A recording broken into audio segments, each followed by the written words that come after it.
ఈరోజు మనం చెప్పుకునే కథ పడమటి కొండలో భైరవకొన. దేవగిరి రాజ్యంలో చెన్నపల్లి అనే గ్రామం ఉండేది. అక్కడ ఉండే సీతయ్య అనే రైతుకు 3 కుమారులు. వారికి పొలం తక్కువగా ఉండటంతో రోజువారీ కూలి చేసుకుని కుటుంబాన్ని పోషించుకునేవారు.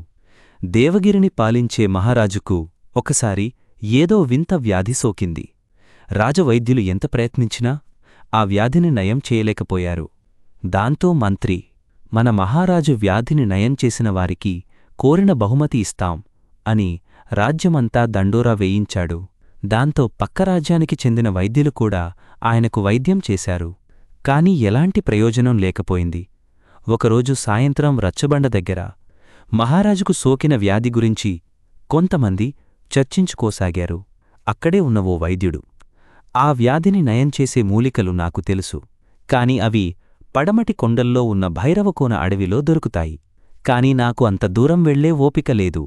ఎవరైనా వెళ్ళి వాటిని తీసుకొస్తే నేను మందు తయారు చేసిస్తాను అన్నాడు. అక్కడే కూర్చుని ఉన్న 3 అన్నదమ్ములు ఆ మాటలు విన్నారు. వెంటనే ఆ పెద్దాయన దగ్గరకు వెళ్ళి మూలికల వివరాలు తెలుసుకుని మరుసటి రోజు ఉదయాన్నే భైరవకోనకు బయలుదేరారు. రోజంతా వెతికి మొత్తానికి మూలికలతో తిరిగొచ్చారు 3. వాటిని తీసుకొచ్చి వైద్యునికి ఇచ్చారు. ఆయన వ్యాధిని నయం చేసే మందును తయారుచేసి వారికి అందించాడు. దాన్ని తీసుకుని కోటకు బయలుదేరారు ఆ అన్నదమ్ములు. కొన్ని పరీక్షల అనంతరం మహారాజు ఆ మందును స్వీకరించాడు. కొన్ని రోజుల్లోనే ఆయన జబ్బు నయమయ్యి మామూలుగా మారిపోయారు. అప్పుడు ఆ 3 అన్నదమ్ములను పిలిచి, మీకేం కావాలో కోరుకోండి అన్నాడు మహారాజు. మొదటివాడు, నాకు అర్ధరాజ్యం కావాలి అని అడిగాడు. దాంతో సభలో ఉన్నవాళ్లంతా ఆశ్చర్యపోయారు.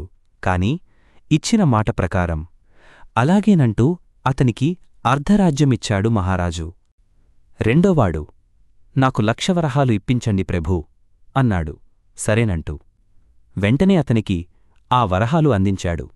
ఇక మూడోవాడు వచ్చి, అయ్యా, నాకు కాడెద్దులు 1 ఎకరం భూమి ఇప్పించండి అని అడిగాడు.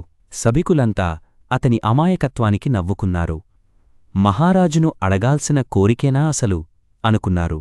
అదేంటి, అంతకంటే ఎక్కువ కూడా అడగొచ్చు కదా అన్నాడు మహారాజు. నా అర్హతను బట్టే అడిగాను మహారాజా. ఒకవేళ ఎక్కువ నేల కావాలని అడిగినా వ్యవసాయం చేయడానికి మళ్లీ ఇతరుల మీద ఆధారపడాలి. ఇప్పుడైతే నేనే పనంతా చేసుకోవచ్చు అని బదులిచ్చాడు మూడోవాడు. దాంతో అతను కోరుకున్నట్లే ఎకరం భూమితో పాటు కాడెద్దులిచ్చాడు రాజు. మొదటివాడు తాను తీసుకున్న రాజ్యాన్ని పాలించుకోసాగాడు.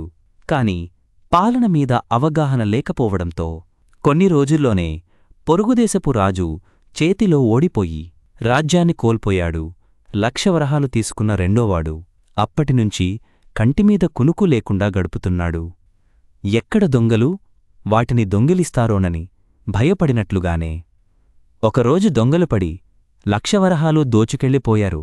ఇక మూడోవాడు తాను తీసుకున్న భూమిలో వ్యవసాయం చేసుకుంటూ ఆనందంగా గడపసాగాడు.